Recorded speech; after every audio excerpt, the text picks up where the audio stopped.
chicos, ¿cómo están? Nos presentamos, nosotras somos CantuVlogs. CantuVlogs.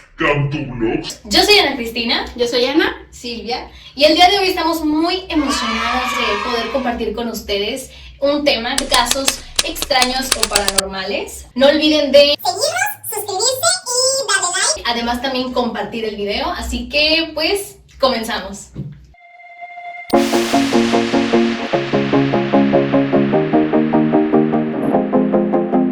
Voy a contar una historia, siempre ha sido como súper interesante, porque tiene un trasfondo personal que a mí me ha marcado de por vida. Hace exactamente 11 años, un sábado alrededor de las 7 de la noche, así que yo me fui a una fiesta.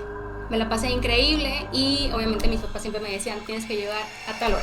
Yo tenía que llegar exactamente a la 1:30 de la mañana, porque mis papás no eran como que de darme mucho permiso. Lo recuerdo perfecto, yo no me podía regresar muy tarde porque obviamente se preocupaban bastante. En esa ocasión yo llegué a la 1:20 de la mañana a la casa. Entré, saludé a mi papá, que era como lo típico, y entonces escuché su voz. Su voz no era de saludo cordial, como siempre, de hola chaparrita, ya llegaste, ¿qué tal te fue? Y demás. Me dijo, ¿por qué te volviste a salir? Fue como, no me volví a salir, estoy entrando. Entonces me dijo, no, ¿por qué te volviste a salir?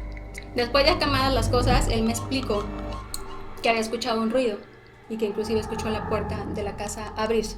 Tenemos una alarma, nuestra alarma se activó y él me dijo, tú entraste a la casa, vine, me asomé al barandal y te vi entrar. Te vi cerrar la puerta de la casa, pero te vi desde arriba. Te vi cruzar. Fue muy rápido, y obviamente nada más vi que alguien cerró la puerta, escuché el sonido, me asomé y vi que entraste a la cocina. Te pregunté, Ani, ¿ya llegaste? Y me contestaste, sí, ya llegué. Yo en ese momento no lo podía creer. Mi papá me estaba contando y yo le decía, o sea, me reí y le dije, no, o sea, obviamente no, o sea, pues no era yo. Entonces le dije, me volteaste, me hablaste para que yo mirara hacia arriba para verte, y me dijo, no lo hice, pero yo vi entrar a alguien y pasar a la cocina, te hablé y me dijiste, sí, ya llegué. Bueno, subí, mi papá me buscar al cuarto y me dijo, oye, es que yo realmente te vi llegar, ¿no te saliste insegura? ¿No te saliste? Le dije, no me salí. Yo en la noche justamente yo decía, bueno, ¿quién llegó? ¿No? Ese punto fue la base para que yo empezara a investigar el tema.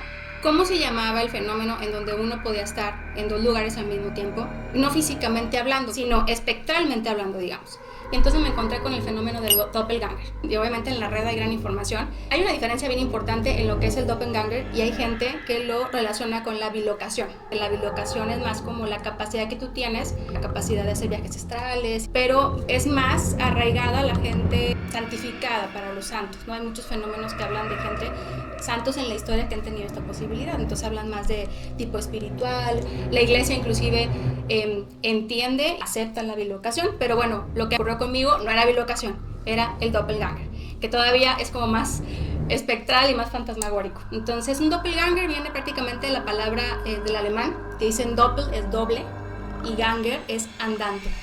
Entonces es un doble andante que está contigo, que donde tú vas hay como un gemelo malvado, ¿no? Alguien que de pronto tiene esta parte de lo bueno y de lo malo. Es un fenómeno que data desde 1796, en donde se le acuñó este término. Hay muchos casos hacia atrás y de gente que ha hablado de testimonios. Ahora, un testimonio que de pronto uno diga está grabado, no existe, pero sí hay un fenómeno que tiene más información. Es el de una maestra francesa que está ubicada en Letonia y que data desde 1845, que se llama Émilie Saget. Esta maestra fue invitada a una escuela exclusiva de señoritas. Era dura de carácter, era muy rígida. Y la historia que realmente muy impresionante es que ella estaba escribiendo en el pizarrón, de cara al pizarrón, o sea, había 13 alumnos atrás, ¿no? Y de repente ven frente a sus ojos como una figura exactamente igual a Emily aparece e imitando los mismos movimientos de Emily. Entonces imagínense que eran dos personas escribiendo en el pizarrón. Obviamente todas se quedaron estupefactas, no se miraban la una a la otra, es como esto que está pasando. E inmediatamente así como apareció, así se desapareció. Este fenómeno pues, fue muy comentado en la escuela. Y ocurre otro fenómeno semanas después, en donde había una sala de 40 personas, más de 40 personas, 40 niñas, que están ahí y vuelven a presenciar un fenómeno de este tipo. Para esa semana, pues prácticamente Emily estaba cada vez más demacrada, cada vez estaba más delgada, Se notaba como si de pronto se estuviera avejentando o como si la energía se le estuviera acabando.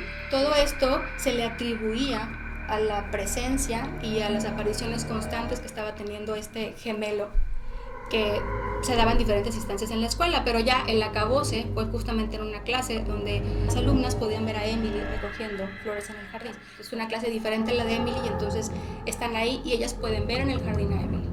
Termina la clase y entonces entra la maestra Emily Sayé a dar su materia. Empieza a explicar y el detalle es que cuando miran a la ventana ven a Emily también recogiendo flores.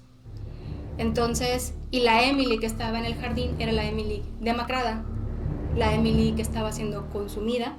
Todos tenían claridad, todas las niñas, de que esa era la Emily real. ¿Quién era la que estaba en la clase de espaldas escribiendo en el pizarrón? Una de las alumnas se paró hasta que llegó un momento en que intentó tocar a Emily, a su maestra, y prácticamente se desvaneció. Entonces, esto ya fue el acabose en la escuela. Las alumnas gritaron despavoridas, la escuela tuvo que cerrar y no se supo nada más de ella. Cada vez que la historia habla o menciona un doppelganger, siempre es un mal augurio. Dicen que la gente que puede estar en el mismo lado y es capaz de ver a su doble, es una sentencia de muerte. Entonces, eso obviamente a mí me ha perseguido mentalmente durante los últimos años, porque fue fracciones de minuto en donde de pronto mi papá decía, ¿ya entraste? Y yo decía, voy entrando. Y siempre he tenido la sensación cuando me miro al espejo, siempre me estoy preguntando si cuando me estoy maquillando, me estoy viendo al espejo, me estoy observando, si soy solamente yo o si es mi doppelganger el que está viéndome a través del espejo. Créanme que al final, o sea, lo comento, pero es la cantidad de información que hay en la red es increíble y todo es malo. Créanme que todo es malo. De hecho, hay historias desde un escritor que de pronto vio al doble de su esposa en París cargando un bebé. Pero bueno, esa es la historia que les quiero contar y ahora vamos a pasar a la siguiente. Yo les voy a hablar acerca de objetos que pudieran estar poseídos o malditos. En este caso, cuadros que fueron pintados en la Segunda Guerra Mundial. Bueno, el autor fue el pintor Bruno Amadio, que tenía un seudónimo que le decían Giovanni Bragoli. Pese a su mala fama como pintor, se vio la necesidad de hacer un pacto con el demonio. Niños que él veía que en aldeas y en las ciudades pues sufrían, que perdían a sus familias, pues eran niños que tenían mucho dolor, pues fueron plasmados en sus obras y les llamó el cuadro de los niños llorones. El 4 de septiembre de 1985 hubo un diario que se llamaba The Sun. Decía que los soldados estaban notando que habían muchos incendios en las aldeas, familias fallecían y que las casas eran destruidas. Lo que sí prevalecía siempre eran las pinturas de esos niños, que eran los famosos niños llorones. Hay 27 obras alrededor del mundo, ¿verdad?, que deben de prevalecer en algunas casas.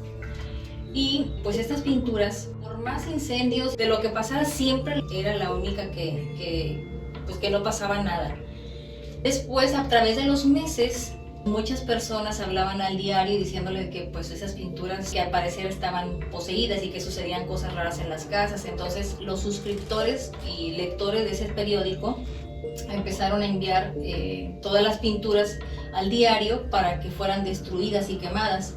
Los bomberos, que eran los que encontraban esas pinturas, tenían prohibido quedarse con esas pinturas porque pues ya sabían que cosas raras pasaban. Uno de los cuadros que es más emblemático de todos es el de un niño que cuando lo gira 90 grados pareciera que su cabeza es devorada por un pez. Ese niño en particular causa una sensación muy extraña cuando uno lo mira a los ojos, que pudieras empezar a sentirte como enfermo. La única manera que se puede contrarrestar el efecto de esos cuadros malditos es poniendo un cuadro de una niña junto a él para que se pueda eliminar, por decir así, el efecto del cuadro. Yo recuerdo que también en nuestras épocas de los 80s habían cuadros también de payasos y también hay un cuadro que es también muy, muy famoso de aquellas épocas que le llaman Las manos no resisten. Y es un cuadro que tenía como una ventana y algunas protecciones, ¿no? Pero se ven los niños a través del cuadro, si es una niña y un niño, y decían que esos niños cobraban vida.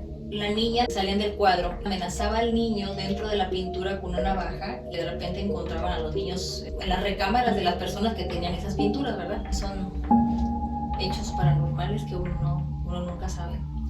Pero pues bueno, es cuestión de enfoques, ¿verdad? Si uno cree en eso o no. Yo, por de mi parte, yo no tendría ni uno de ellos. Bueno, pues ahora mi tema, la reencarnación de Ana Frank. Anneliese Mary Frank nació el 12 de junio de 1929 en Frankfurt, Alemania. Fue una niña alemana judía que pues tristemente fue víctima del Holocausto. Se volvió famosa pues por haber llevado su diario a todas las experiencias que vivió. Pues viviendo todo esto. Ella ahí relata sus historias como adolescente y el tiempo en el que se estuvo ocultando de los nazis en Ámsterdam junto con su familia. Ahora, ¿qué es la reencarnación? Es donde el alma o la energía de una persona adopta un cuerpo físico de varias personas en diferentes tiempos, con el fin de aprender en diversas vidas lecciones. Realmente este tema a mí me da como miedo, porque siempre he tenido ese trauma de, ¿por qué voy a reencarnar? Porque si ya viví en esta vida, ¿por qué voy a vivir en otra? Es un tema que mucha gente cree, es un tema que otras personas no creen. Pero es respetable si quieres creer o no quieres creer en la reencarnación. La niña que dice ser Ana Frank es Barbro Karlen. Es una niña que nació en Suecia en el año de 1954. Bueno, ella cuenta que cuando dormía sentía que era algo que ya había vivido y que se sentía realmente como muy real, incluso tenía imágenes de situaciones o momentos que ella sabía que no había vivido. Ahí es donde ella empezó a tener la creencia. En el momento en el que ella dijo, claro, soy Ana Frank, fue un día en su clase cuando una maestra empezó a contar sobre la vida de Ana Frank, sobre el Holocausto, sobre los nazis. Entonces ella dijo, ¿por qué están hablando de mí? ¿Cómo sabe que soy yo Ana Frank? Y ahí empezó a darse cuenta de todo esto, además de que empezaban a llevar el libro, ya lo empezaban a traducir en sueco. Les empezó a insistir más a sus papás de que ella era Ana Frank. Cuenta en una entrevista que hace años tuvo un viaje con sus padres, fueron a visitar a Ámsterdam. Entonces el papá dijo, pues los voy a llevar a que conozcamos la casa donde estuvo Ana Frank. Ella dice que por los recuerdos que ella tenía, ella sabía dónde estaba la casa. Entonces ella le decía a su papá de que, no, ¿sabes qué? Yo los llevo, yo sé dónde es. Los llevó y era donde ella decía. Cuando entraron, ella se notaba con mucho temor. Le dijo a su mamá, agárrame la mano, porque tengo mucho miedo de pues volverme a enfrentar al lugar en el que yo viví mucho tiempo. Y lo primero que dijo al entrar fue, wow, cambiaron el piso, así no estaba el piso. Entró a su recámara, la vio diferente. De que nosotros tenemos varias imágenes. Yo tenía varias imágenes en mi cuarto. Ahí fue donde la mamá comenzó a creerle. Papá al principio decía de que está muy extraño que sepa dónde estaba la casa, que sepa ciertos datos que estaban realmente relatados en el diario. El papá simplemente le dijo que iba a ignorar el tema, que dejara de hablar de eso, que se dejara de hacer ideas. Y bueno, algo que olvidé mencionar es que ella es una niña prodigio. Una de las cualidades que comparte con Ana Frank es que ella también es escritora. Desde muy niña tenía el talento de escribir. A los 11 años fue cuando escribió su primer libro, y a la edad de 16 años logró publicar 11 libros, una cantidad impresionante. Algunas fobias que ella llegó a mencionar en una entrevista que tenía era ver personas uniformadas, ya que pues tenía el recuerdo del Holocausto. Que esto es lo que dije, wow. Llegó a conocer un primo que era ya de los últimos Frank que quedaban. Un día su papá le dijo, voy a tener una cena y voy a invitar a un señor. En el momento que llega el señor, lo primero que hizo fue llorar, igual a otra persona. Ahí se dio cuenta que pues estaba volviendo a ver a su primo. Ella durante toda esa etapa del Holocausto vivió con un primo que se llama Buddy Elias.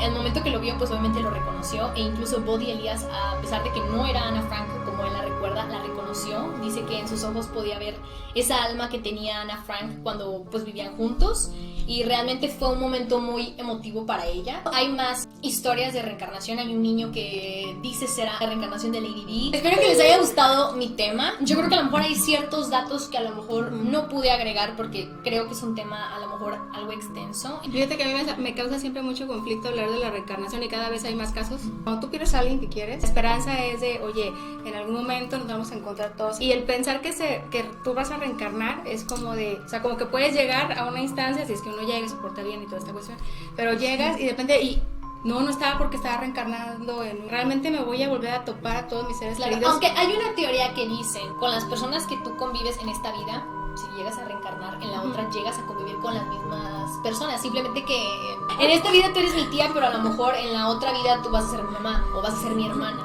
Mira, mientras sea Claro. mi rol más joven, todo está perfecto. Claro. Buenísimo, muy buen tema. Nos da mucho gusto que nos hayan acompañado. Por favor, no duden en suscribirse y darle like, por favor, al video, demostrando que te gustó muchísimo. Danos, por favor, tus comentarios aquí en la cajita para que nos digas exactamente de qué quieres que sigamos hablando, o si hay algún tema que quieres que abordemos.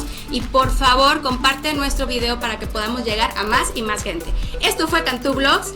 Nos da mucho gusto verte. Muchos besos a todos por allá y nos vemos. Bye.